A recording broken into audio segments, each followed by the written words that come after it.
भुवनेश्वर उत्कल संगीत महाविद्यालय आज एक नूतन ऑडियो क्रोमा रेकर्डिंग स्टूडियो उद्घाटित होइछि। एही कार्यक्रम में ओडिया भाषा साहित्य और संस्कृति मंत्री श्री सूर्यवंशी सूरज मुख्य अतिथि भाव में जोगदे नूतन ऑडियो और क्रोमा रेकर्डिंग स्टूडियो को उद्घाटन करथिले। उत्कल संगीत महाविद्यालय स्थापित होइतिबा एही नूतन ऑडियो और क्रोमा रेकर्डिंग स्टूडियो ओडिशार नृत्य संगीत और नाटक जगत को समर्पित। यह द्वारा आम ओडिशार कलाकार माने बेस उपकृत हेबे। ओडिशार ऐतिह्य सांस्कृतिक गौरव गाथा को विश्वविदित करने एवं लिप्तप्राय लोककला को पुनर्जीवित करिबारे यह सहायक हेबो।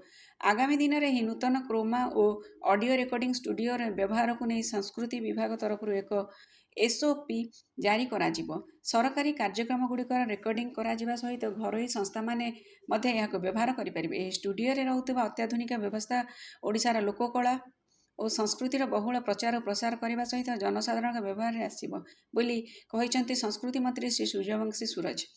संस्कृति मंत्री श्री सूर्यवंशी क्रोमा स्टूडियो रे रेकर्डिंग होउतिबा ओडिसी नृत्य कार्यक्रम देखिबा सहित महाविद्यालय परिसर रहितिबा शास्त्रीय और लोक वाद्ययंत्र संग्रहालय को बुली देखिथिले।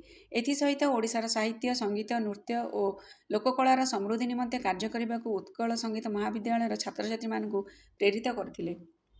आजिर कार्यक्रम में ओडिया भाषा साहित्य और संस्कृति विभाग सचिव श्री विजय केतन उपाध्याय, उत्कल संगीत महाविद्यालय अध्यक्ष डॉक्टर विजय कुमार जेना, ओडिसी नृत्यशिल्पी अरुणा महांती, सुजाता महापात्र, इलियाना सितारिस्ट, अभिनेता अश्रुमोचन महांती, प्रज्ञारंजन खटुआ एवं नृत्य संगीत और लोककला जगतर बहु विशिष्ट साधारण गण उपस्थित थिले। समृद्ध ओडिशार रजत महापात्र